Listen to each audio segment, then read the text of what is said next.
And today we have Gerald Celente, who has graciously agreed to come on our show on this busy holiday weekend. He's an American trends forecaster, no stranger to you if you're a listener of the show. He publishes TrendsJournal. You can find that at TrendsResearch.com. Gerald is somebody that you want to talk to if you want to know what's going on in the world.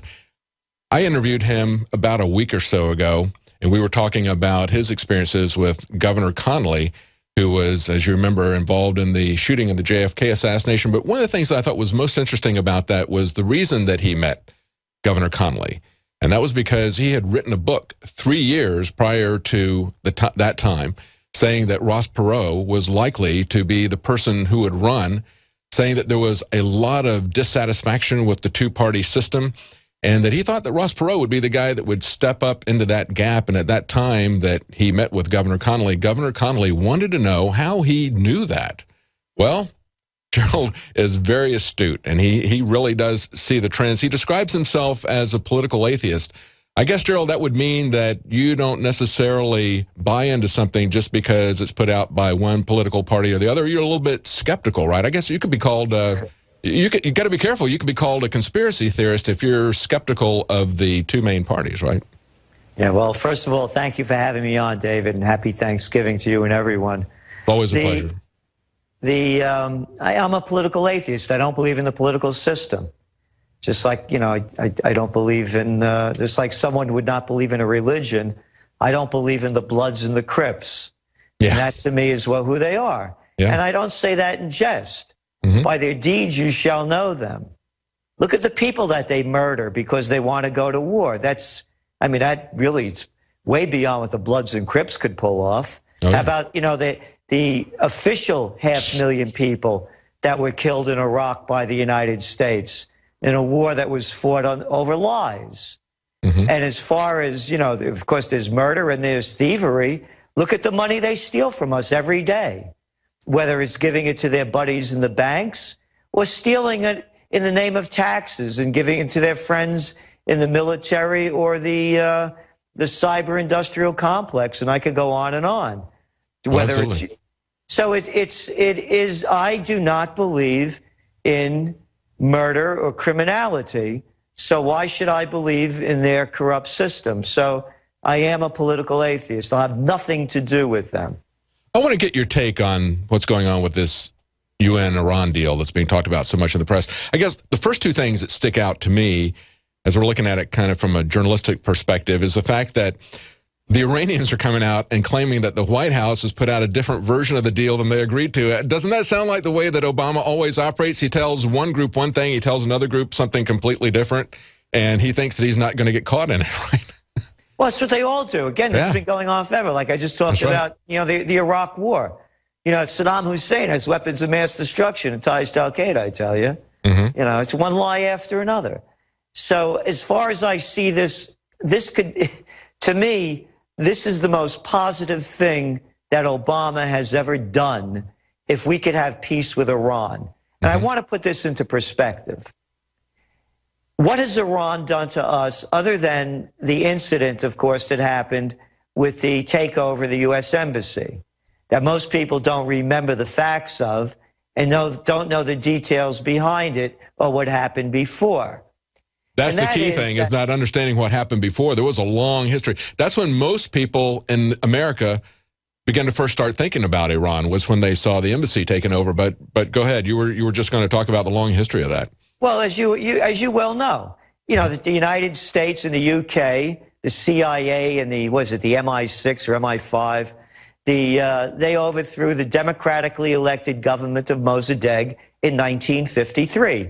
And you know why? He had the nerve, could you imagine this, to nationalize the oil fields. That's right. To call the Iranian oil their oil and not Anglo-Iranian, better known, boys and girls, as BP. Those wonderful people that pollute the planet. Hey, had any shrimp lately from the Gulf? That's right. And then, of course, the other company that was in there that was monopolizing the fields, Standard Oil. Those wonderful people, better known today as ExxonMobil. So they overthrew him and put in this dictator, the Shah. And if you read about what was going on during those times, as I did, this guy, you know, a guy like me, I'd be tortured and probably dead by now if I lived in Iran and spoke out against them.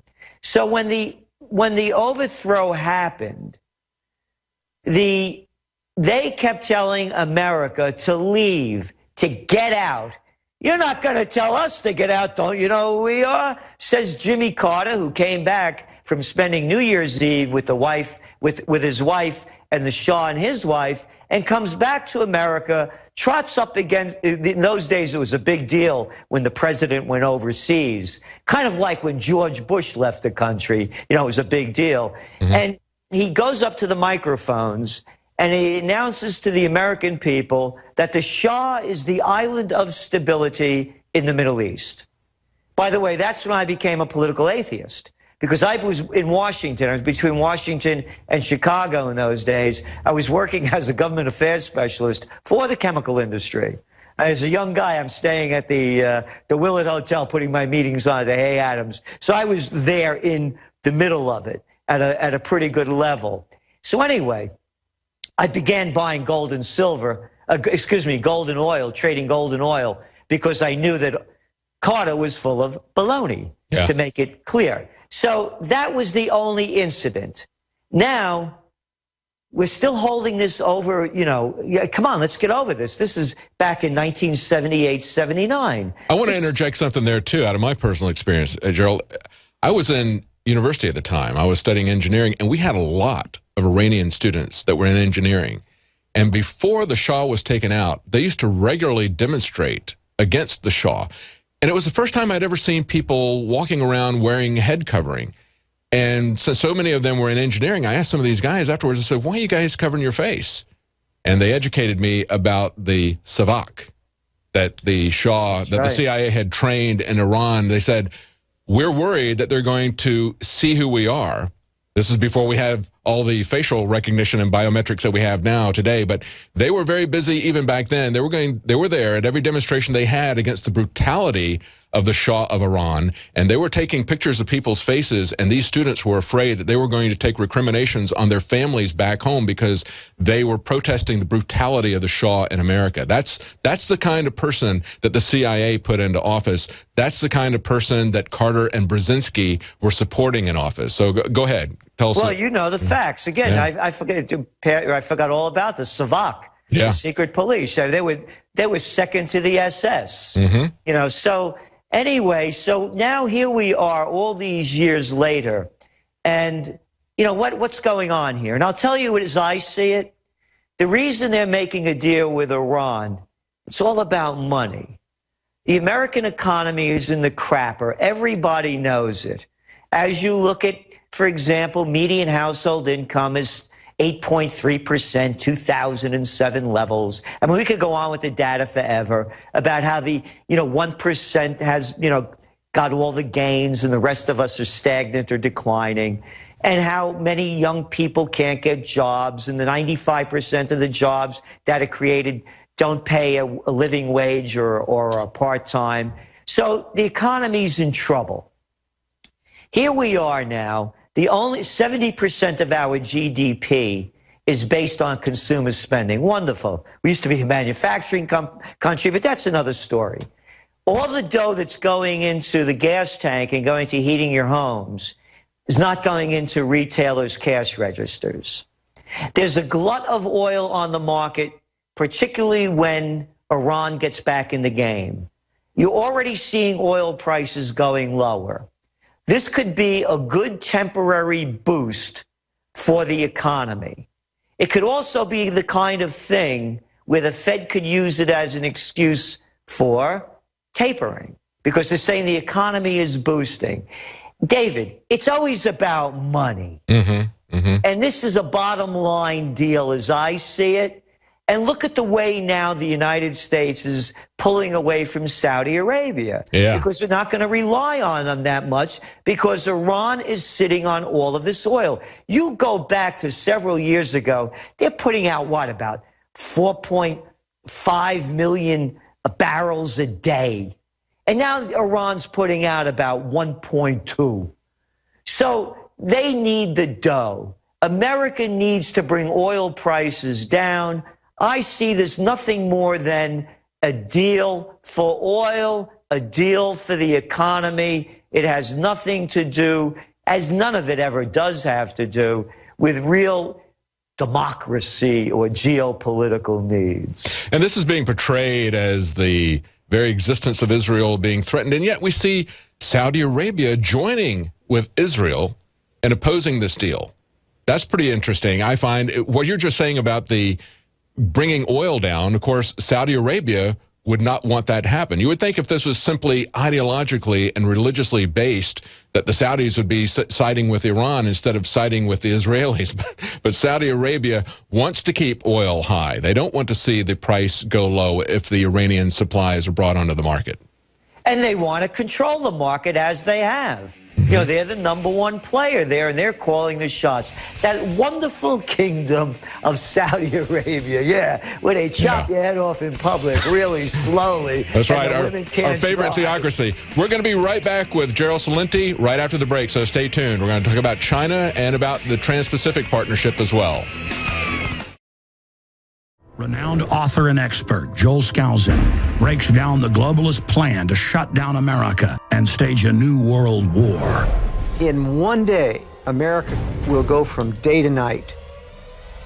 And if you haven't prepared in advance, there's not enough time to prepare in 24 hours, even if you saw it that early. Coming to the InfoWars in November is our new documentary film presentation. Strategic relocation is a systematic way to think strategically in the future about how do I safeguard. Joel Celente, Strategic Relocation.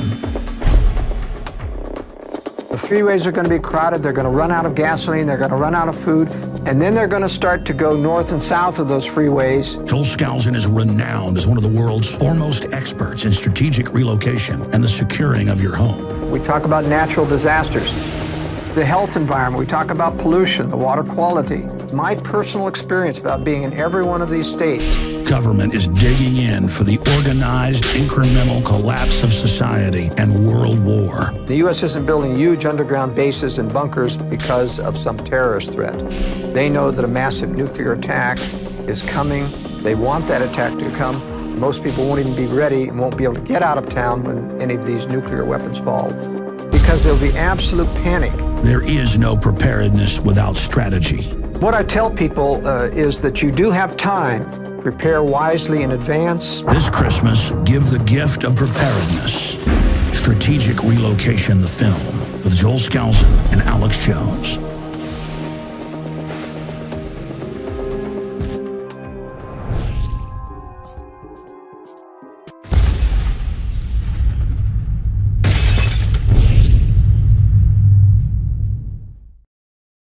Welcome back to the Alex Jones Show. I'm David Knight, and we're joined on the phone with Gerald Celente. We were just talking about Iran and what Gerald analyzes that to be. He's the publisher of TrendsJournal, and that's at TrendsResearch.com.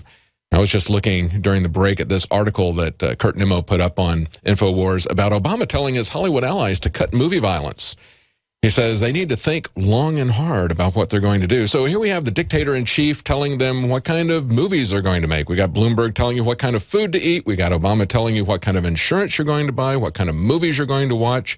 We got the Bill and Melinda Gates Foundation determining how your children are going to be educated, what they're going to be taught. And, of course, they don't care much for religion. But we have these people whose religion seems to be that of the omnipotent state. And he's joined along with Senator Lieberman, who has proposed a bill that would allow the government to fine companies that advertise violent movies to children, because always it's about the children.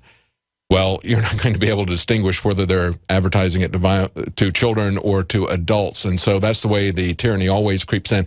But I bring that up because one of the things about this Iranian deal, Gerald, is that from my standpoint, I thought was interesting was that both the Associated Press and the Iranian press, the Al Monitor, were working with their respective governments to do exactly what the governments wanted to. They kept this secret since March. They've known about this.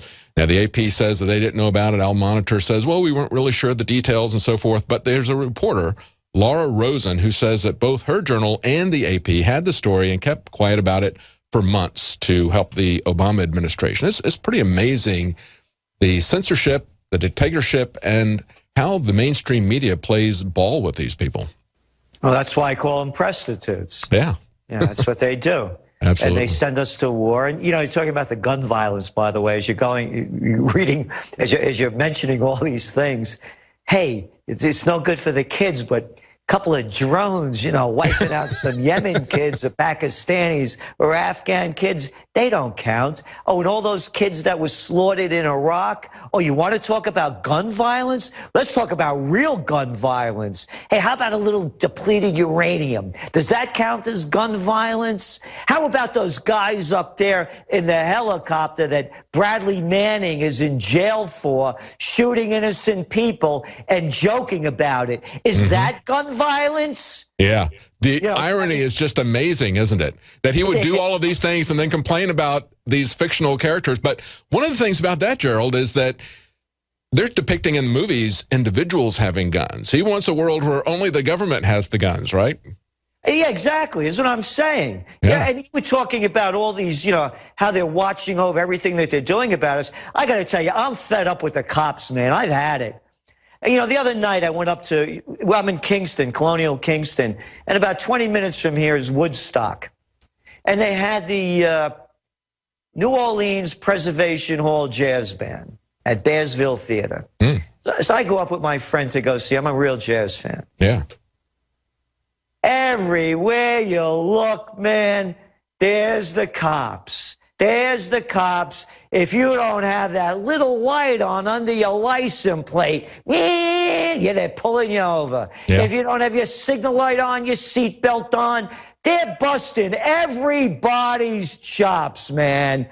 You want to talk about the militarization of this country? How about all of these vehicles that the Defense Department isn't using anymore, that we pay an arm and a leg for from these military contractors that are now going to rural police departments? You want to talk about the loss of our rights? I've had it with this crap. You know, I remember going out at night on a Friday and Saturday night, and you sound old enough to remember too, when the roads used to be packed with people. Yeah. And now they're empty. That's because they're out there, they're watching everything. Hey, but boy, where are all these tough cops going after the Jamie Dimons or the Lloyd Blankfeins or the other big criminals? Oh, you know why they don't go after them? Because they only commit misdeeds. Yeah, that's right. They're or they missold. No, it's never grand larceny. It's never robbery or burglary. You know, we need the cops to go after the slime, whether it's John the Slime Corzine or these gangbangers, and leave us alone.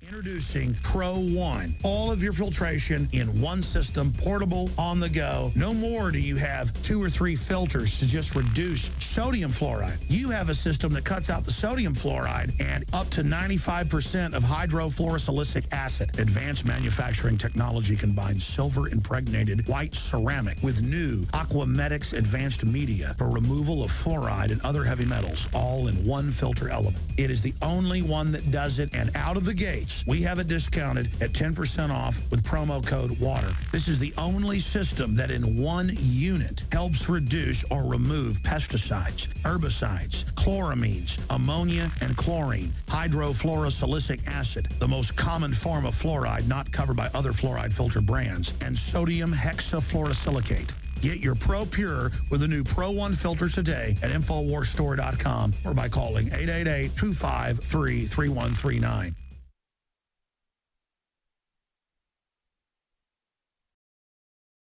This is breaking new news going up on the website.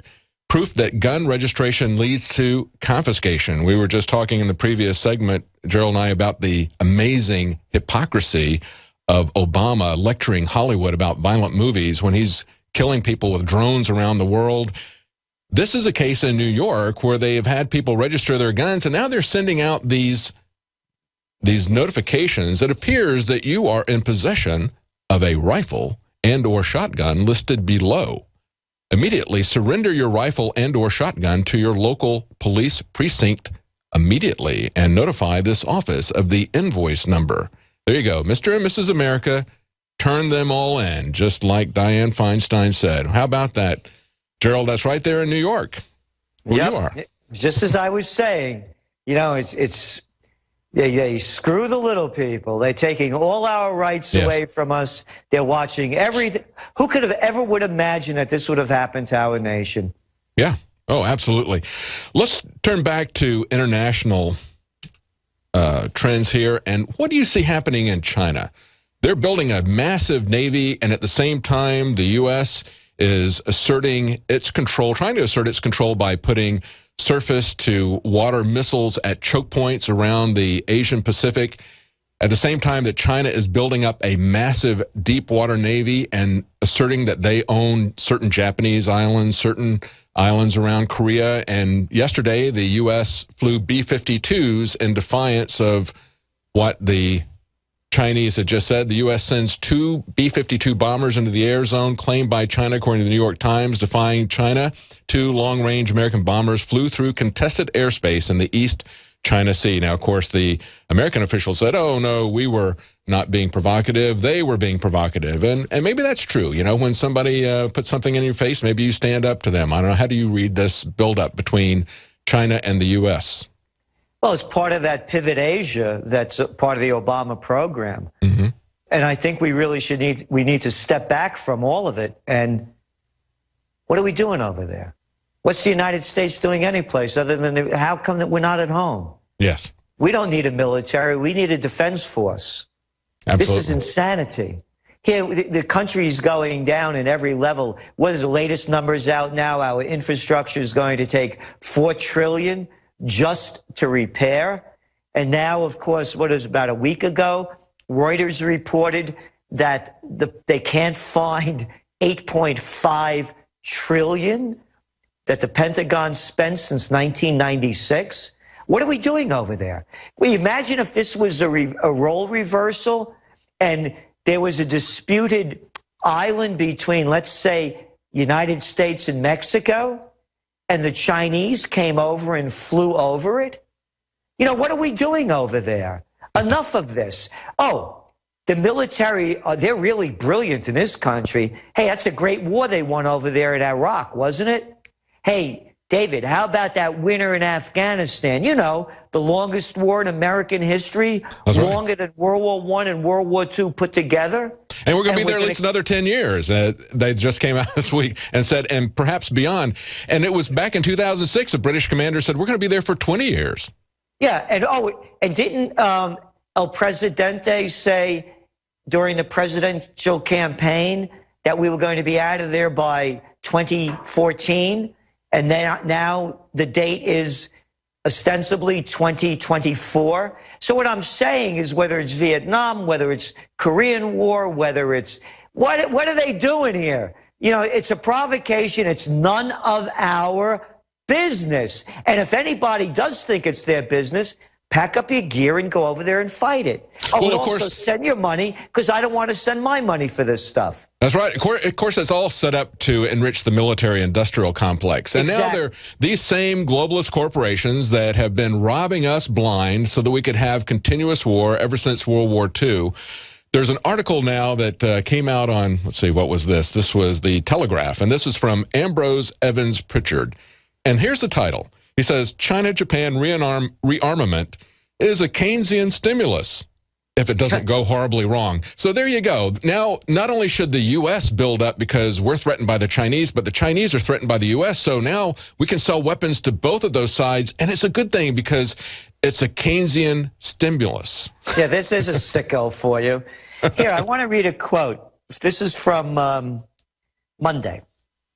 The U.S. military will continue conducting flight operations in the region, including with our allies and partners, and will not in any way change how we conduct our operations as a result of this policy, said Colonel Stephen C. Warren of the Pentagon.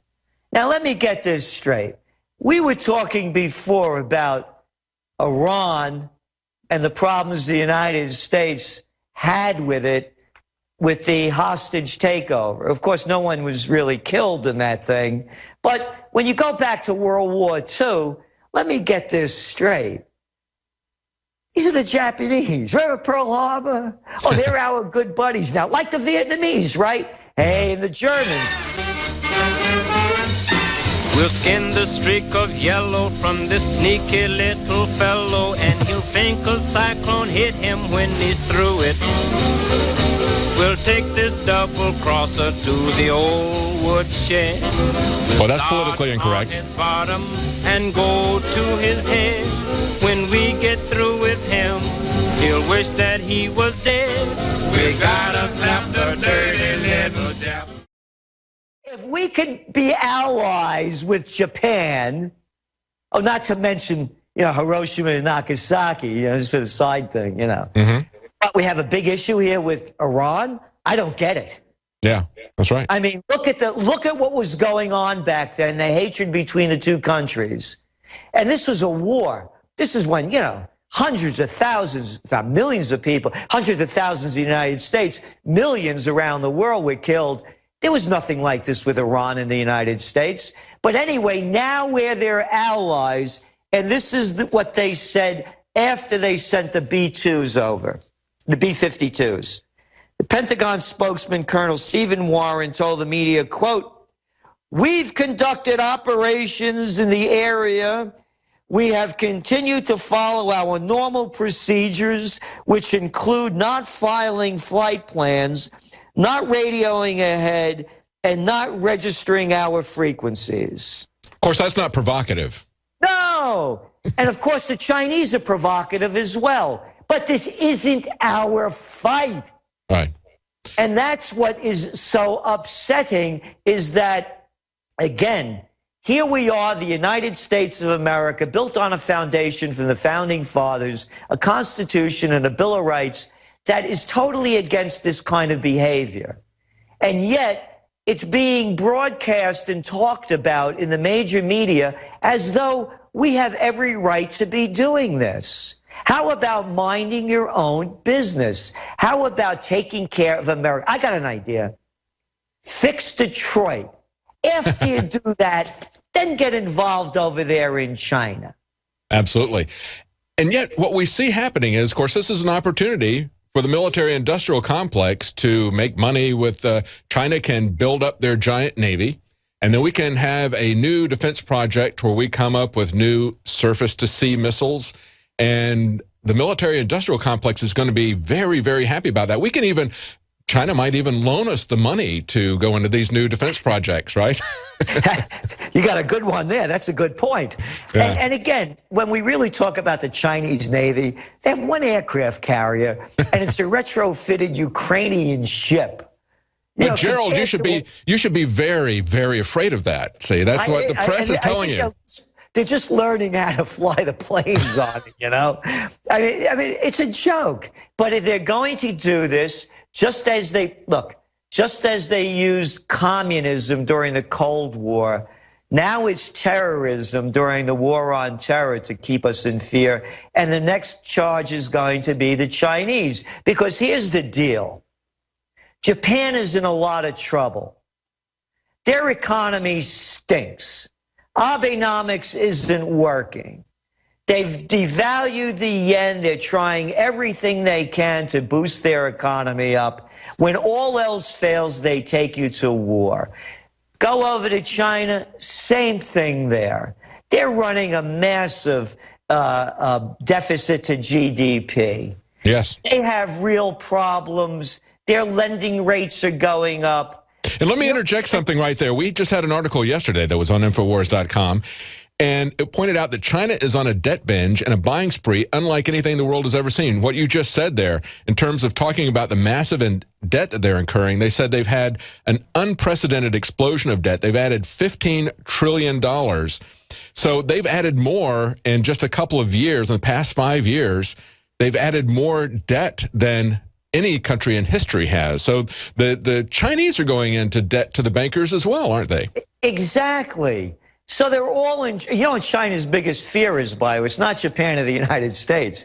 It's the Chinese people. And they got, 1.2 billion of them. Yes. A lot of them start going nuts. They can't handle the deal. And that's what you're going to start seeing happening. And there's a demographic. There's a demographic component of that too, as well. There's a massive imbalance between men and women in China because of their one-child policy. So many families, when they kept a child, so many American families have adopted young girls from China because the families are giving up girls. If they're the first child, they're waiting for a boy. So you've got this massive imbalance of male to female. And if they don't give them up, they have an abortion, a selective abortion. So you have a tremendous imbalance between male and female. That always is a demographic pressure for war. And that's also going on in China as well. Exactly. And also 25% of the college grads in China can't find jobs. Yes, yes. So they have real problems going on over there. Kind of like here. Like here. Yeah. And that's what I'm saying. Oh, and by the way, that the numbers that you just mentioned about the Chinese central bank dumping all this dough into the system, this is unprecedented, not only there, but worldwide. This is the only thing that's keeping the global economies going, whether it's the QE coming out of the United States, the tens of trillions of dollars that the Federal Reserve has pumped into the system since 2008, plus what's going on with the central banks, the ECB, keeping interest rates. Now what they're doing, whether they're going to have minus interest rates to boost the economy. This is unprecedented. Right. Which goes, again, it all ties together. And but to divert just a little bit, that's why I'm still bullish on gold. That this Ponzi scheme is going to have to end at some point. And when it does, you're going to see gold again start, as I believe it, as a trend forecaster. I'm not a financial advisor. I'm not telling people what to do. But when you start putting all of this together, this is unprecedented in world history, where so many major countries are printing all of this paper money backed by nothing. So it goes back to the wars again, because the best way you get the people's minds off the terrible economy is you take them to war. Oh, absolutely. And that's what we've had since we've had continuous war since we ended World War II. And of course, the military-industrial complex doesn't just want to build arms. They actually want to use them. Because when those bombs are blown up, they get to sell more bombs. Yeah, and what they can't sell, they give to the local police department. That's right. That's really scary. You can't make this up. Who would have ever thought? Oh. Who would have ever thought that you have these rural and city police departments with these huge trucks and armored vehicles? I mean, this is disgusting. How about protect and serve? Could you handle that one? I remember when I was a kid watching TV, Officer Joe Bolton, the friendly guy on the corner, My God, how it's digressed. Yeah, it's become a lot more Barney Fife and a lot less Sheriff Andy Taylor, hasn't it, too? And it's kind of pretty scary to see these guys going out there. I mean, you imagine an army full of Barney Fifes with the latest state-of-the-art military equipment, and they've got this kind of bullying mentality that we see over and over again in police brutality cases. Nobody is held accountable to this. Again, I'm a trend forecaster. And my work is to stay on top of the current events that are forming future trends. I could go back to 2003 when these soldiers started coming back from Afghanistan, and in 2005 when they started coming back from Iraq and Afghanistan after doing repeated tours of duty, which was new, by the way. They used to send you once and that was it, and they didn't keep sending you back. That's right. And coming back with a lot of mental problems, whacked out on a lot of drugs, and the warning was that they were going to go into corrections and the police force. Why is nascent iodine so important? Nascent iodine is so important because it goes directly to the thyroid. It's not bonded to a salt, which means it doesn't have to be broken down, and it's the most usable form. It's what the body uses. It's what the body is designed to use. If you have low energy levels, if you have pains, if you have thyroid problems, if you don't feel up to par, Well, they've proven now that the fluoride and a lack of iodine causes a decreased IQ because you have all this stuff that builds up inside your system and builds up and builds up. And that's why some people, when they start taking iodine, will have what's called a Herxheimer reaction or a detoxification reaction. But that's a good sign. That means you're detoxifying all that fluoride buildup, the mercury buildup in there, the bromine buildup in your system, and the chlorine buildup in your system. You don't want those things. All of those things have been proven as carcinogens.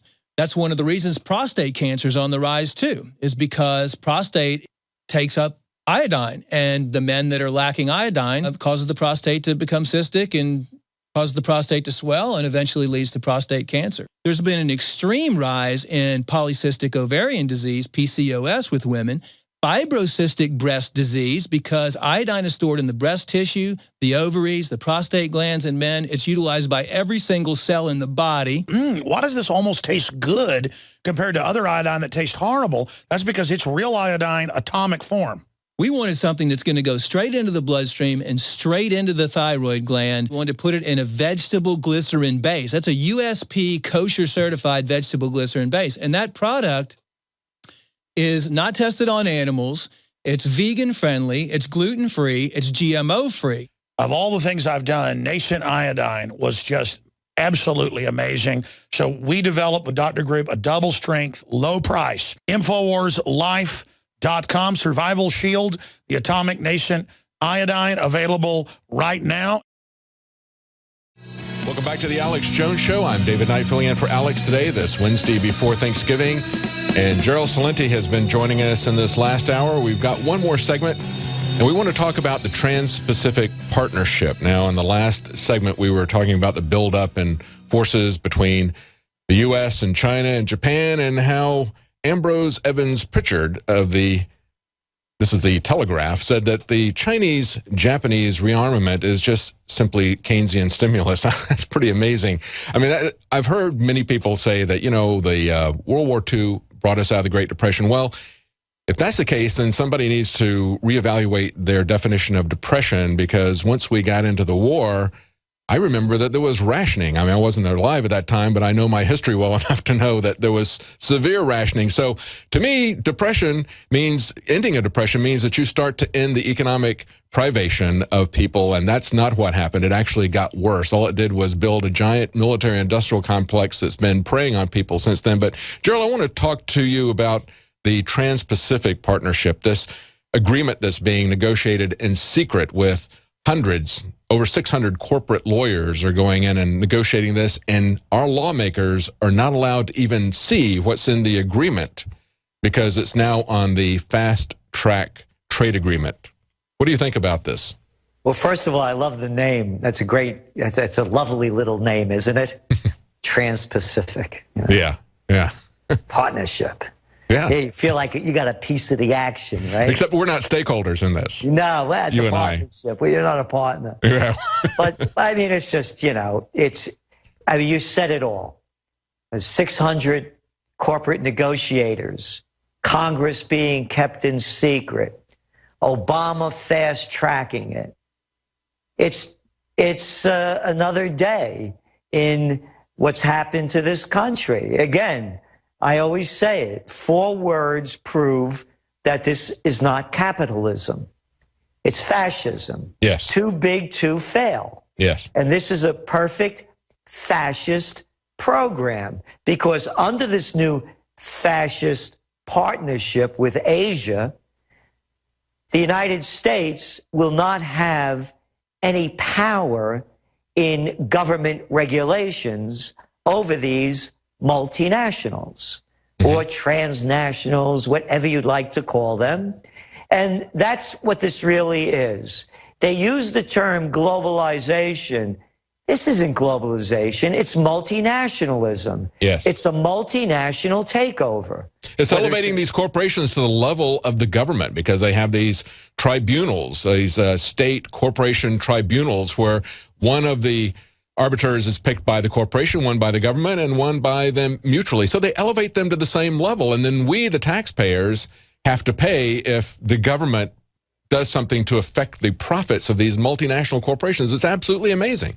You pointed it out exactly. It is exactly fascism. It's not socialism, and that's what we've been seeing from Obama all the way along through this administration. Yes, and again, I wouldn't say that it's the government and the multinationals making the decisions. They're one. Yes. They're the same thing. Exactly. These guys are only, the politicians are only wise guys for the multinational mafia. Exactly. They're just little spokespeople. You buy them off with campaign contributions and a little of this, a little of that, give them a free ride here, give them a vacation there, and they're happy. I mean, so it's only the multinationals that are in charge, whether it's in the manufacturing, or the banking, whether it's in agriculture or pharmaceutical, whether it's in. It's going to give the bankers exactly what they want, Big Pharma exactly what they want. It's Obamacare extended to all aspects of our life. Thank you so much for joining us today, Gerald Celente. Have a great Thanksgiving. I know you got a very busy schedule. Thanks for doing it on the day before Thanksgiving. Thank you. Thank you. That's TrendsResearch.com. Gerald Celente will be back on Friday live. Now you can watch the InfoWars Nightly News streaming live as it happens for free. Check it out at InfoWars.com/show.